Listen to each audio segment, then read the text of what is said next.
এটা আপনার কি দায়িত্ব? আপনি ইন্ডিয়ার বাদ করতেছেন, ইন্ডিয়ার সব কিছু করতেছেন।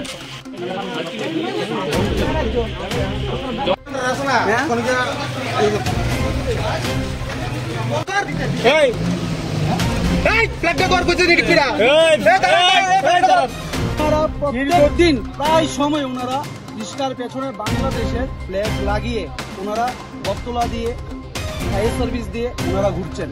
আর প্রায় সময় ওনারা জয়পুর থেকে আপনার বর্ডার হয়ে ওনারা এই ফ্ল্যাগটা লাগিয়ে করছেন। এটা অনেক দিন ধরে আমরা লক্ষ্য করছি। আজকে দিনে ওনারা আমরা কিছু সংখ্যক যুবক আমরা ওনাদেরকে হাতে নাতে পাকড়ে করেছি, পরে ওনাদেরকে আমরা ধরে ক্লাবের আওতায় এনে বড়রা গার্জিয়ানরা আমাদের মাঝখানে ছিল, গার্জিয়ানরা নিয়ে ওনাদেরকে আমরা পুলিশের হাতে দিই। কিন্তু আমরা এটা আর কোনোদিন মানবো না। আজকে পুলিশের দ্বারে দিয়েছি, নেক্সট দিন আমরা অন্যরকম আন্দোলন করতে মাঠে নামবো, সেটা আমরা বলে দিলাম।